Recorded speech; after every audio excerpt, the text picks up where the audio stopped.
your strength and show me your weakness.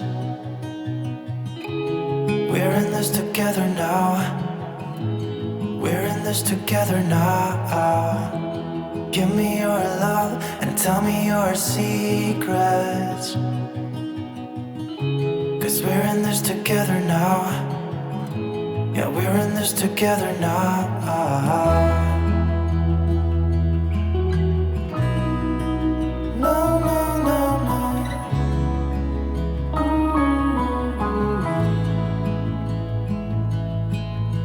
no. I'll keep you safe, I'll give you my everything. Even if we're falling down, even if we're falling down, all of me is yours, every. So I'm on my way to shoot my first wedding, my first video, videography wedding. I heard somebody say they were a cinematographer, a wedding cinematographer. I actually like that a lot more than videographer, but yeah, so I'm on my way now. It's about 40 minutes away from my house. It's a venue that my wife knows somebody that knows somebody, something. But we told them that, I do videos, and we offered to do a wedding or two for free. One, so I can build up my portfolio, and two, they can have it, and then if they like it, they can share it with potential bride and grooms that are coming in for wedding, because this place does, and I think these are popular now, but they do like everything there. Like there's a place for the reception, a place for the ceremony, place for the groom to get ready, and the groomsmen and the bride and the bridesmaids. Like everything's on this one campus. It's a farm. So I think those are pretty common now, but that's what we're doing. And that'll give them the opportunity, because they didn't have any videographers that they could refer. So they were actually looking for somebody too. So it was like perfect timing. So I got my stuff together. I'm heading out that way. I'll take you guys through what's in my bag, either when I get there or bags. I have a few different things I brought, as well as seat belted in. You can see the Ronin M. I need to move the Ronin M and get the Ronin S soon, so I'm going to be doing that soon. But yeah, I'll take you guys through what I brought. I'm sure I brought too much stuff, but yet I feel like I didn't bring enough stuff. It's pretty common with me when I'm going on a shoot or doing anything like this. So once I get there, we'll either go through that, or I'll show you guys what I'm going to be doing. I'm getting there a couple hours early. Well, I should be there about an hour and a half before the bride or anybody gets there, just so I can get some establishing shots. Try to get some stuff with the Ronin M, just showing the venue, and then I'm going to get the drone up and try to get some drone shots. Ended up being a nice day. Earlier in the week, they were talking about thunderstorms today, but hopefully some of these clouds move in so it's not as sunny, but it's going to be a nice day, so I'm pretty excited. A little nervous, but pretty excited. So I've been on site for, what has it been, like 3 hours now? Did a bunch of drone shots, bunch of, establishing shots of the area where they're having the ceremony is actually across the street, and then the reception is over here. It's like an old barn on the other side of the street, and then the ceremony, everything's in the back. And then over here is where the reception is. Everything's inside of a big barn. Everything's going good so far. The bride's in there getting ready, so I'm just sort of taking a little break. The photographer gets here in like a half an hour. So I did some stuff in there, did some stuff with her, getting her makeup done. I think for now, it's just really, I'm gonna wait. They're doing some more setup across the street over the, they put like an arch or whatever, where they're gonna have the actual, where the bride and groom and the pastor are going to be. So I want to go over there when they're done with that. See, because at first I thought it was really cool because it was all open, but it was just like really old wood, like branches put together with like a barrel in the middle as like the podium. And I thought it was really cool because I could get any angle from around. Well, then they added like, it looked like they added like sheets or something to the three sides. So then now I'm sort of back to where I got to get, on one side or the other, or in the back or whatever. So this is the venue. The people that own it live right there. That is the barn area. Obviously, that's where the wedding goes down. And then over there, right across the road, that is where the reception area is and where everybody's getting ready right now. So I'm over here. That's what they redid some stuff on that archway there. So I got some more drone shots with that on there. They did some more decorating out here. So I'm gonna take the 1DX Mark II, get some more slow motion shots, and get all of the footages. I want to get like a ton of footage, more than enough. So that's what we're doing right now. Then I'm gonna head back over there. Photographer should be there by the time I get done, and then I'm just gonna sort of shadow the photographer when she's taking everybody out and doing their photos and everything, and I'll just sort of sneak in between that and get video of everything. It's going pretty good so far. The next day. All right, so it's the next day after the wedding. It ended very late. It was dark. I was exhausted, so I didn't update this video. But I wanted to show you guys what I brought in my bags, or my case in my bag and everything. Sort of give you a quick run through on what I used the certain things for. Things that I realized I don't need to bring anymore, and things that I'm really glad that I brought. And then in another video, we'll get into the things that I need to get to sort of make the day easier. Not that it was super difficult, but there's some things that I would like to change. So first off, we'll just start with the cameras that I brought. So I brought the Canon 5D Mark IV. The setup right now is what I use, this setup right here is what I use for the reception. This is the 24-105 f4, the Rode Video Mic Pro Plus, and then the heavy duty Gorilla Pod. I'll get into why this is set up this way a little bit later. Then also I have, this is on loan from B&H, but this is the Canon 1D X Mark II. Beautiful. This is the majority of the camera work that I did was with this at 120 frames per second. So you'll see at the very end, I'll show you a little clip that I did last night when I got home from some of my favorite shots. I posted it to Instagram, but I'll play that at the end of this video. So first of all, my backpack, this is the Lowepro Tactical 450 AW. It does not fit everything that I need, so we'll just go through what's in here and then we'll get to my main container over there. But some things that I realized I don't need is my lens hoods. I brought them both for my 70-200 and my 24-105. Didn't need either of them, so those will never come again. The Zoom H5. Now during the ceremony, I stuck this on the ground behind the arch that was where the bride and groom and the ceremony actually happened. I just stuck this back there, hit record, just as a fail-safe because I had some other audio going, and I'll get to that in a minute, but I used that for this. I also set it up next to the DJ just to get sort of the ambient sound of the room with the music and everything coming out of the speakers, just in case, again, one of the other ways that I was recording didn't work. So this is definitely handy and will come always. Then, of course, I have the color checker for setting up, for checking my white balance, because lighting was all over the place in the reception. Gaff tape, which I didn't need, but I think this will always come with me. This is just some notes about the wedding schedule, things like that. And then we have the Mavic Pro.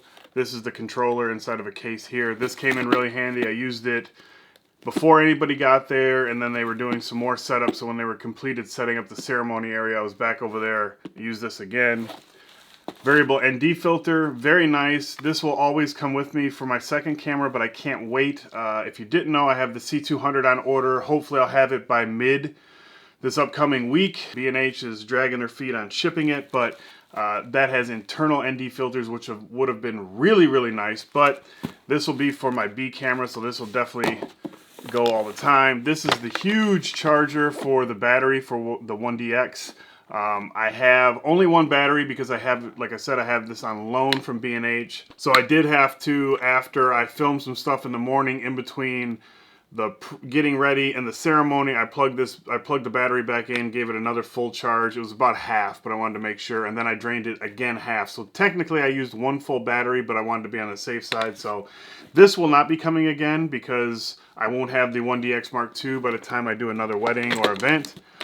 A spare battery for the Ronin M, which we'll talk about the Ronin M in a few minutes. Spare battery for the Mavic Pro, which I actually switched over to a new battery. Some AA's for this Tascam recorder that I just got, which I'll show you in a few minutes. Didn't need that because you can connect it to an external power bank. This is the connector for the Tascam. This basically it's an XLR to 1/4 inch adapter, and then it also has it's sort of a balancer as well, and this plugs right into the DJ's board. So I use this. It seemed to work well. So I'm really happy with it. Big shout out to Josh Bain for the recommendation. Then over on this side here, I just have a bunch of battery banks, like I said, because I can run a lot of the stuff that I bring can run off battery banks.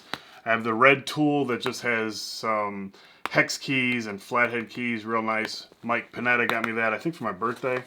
Then in this pocket back here where your laptop would usually go, I just have some cables for connecting things to the external battery banks.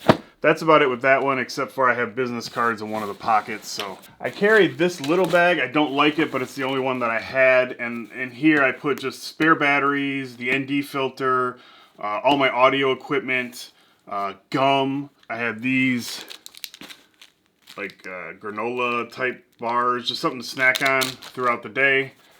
I actually didn't really try them, but yeah, so it's a crappy little bag, but it made so everything that I needed quickly I had on me, and I didn't have to keep running back and forth to the car or back and forth to wherever I set up my gear. I always keep a bunch of these Zeiss lens wipes in my bag, so these just happen to fall out, but I always keep a bunch of these on hand. Alright, so here, obviously just some gum that I keep in my bag. We'll start on this side. This is a small light that I happened to buy a couple weeks ago, I think. And it's just a very small light.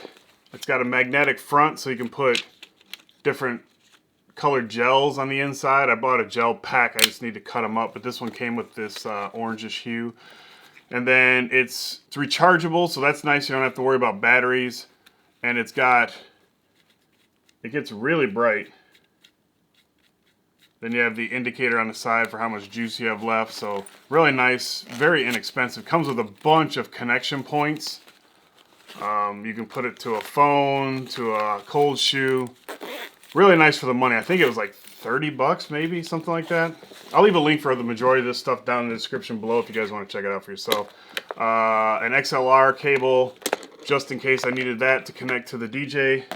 Then I have my HDMI to connect this Pixie ESH to the 5D Mark IV, which I'll talk about in a second. A bunch of batteries for the Pixie.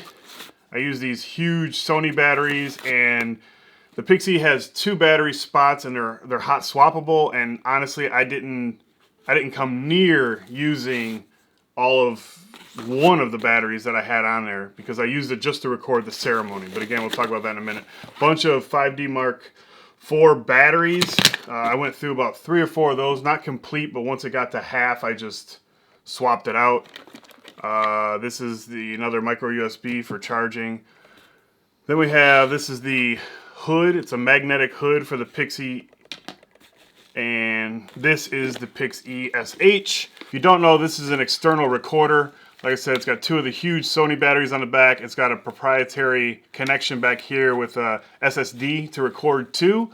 And this is what I did. I had this set up on the 5D Mark IV. It had the Sennheiser, wireless Sennheiser, which I'll show you in a second here, connected to the 5D Mark IV as well. And just had this set up on the back on a tripod that I'll show you in a minute. Had it really high, had the 70 to 200 on it, and just had it manually focused in on the bride, the groom, and the pastor, just to get that separate where I was walking around getting more movement shots.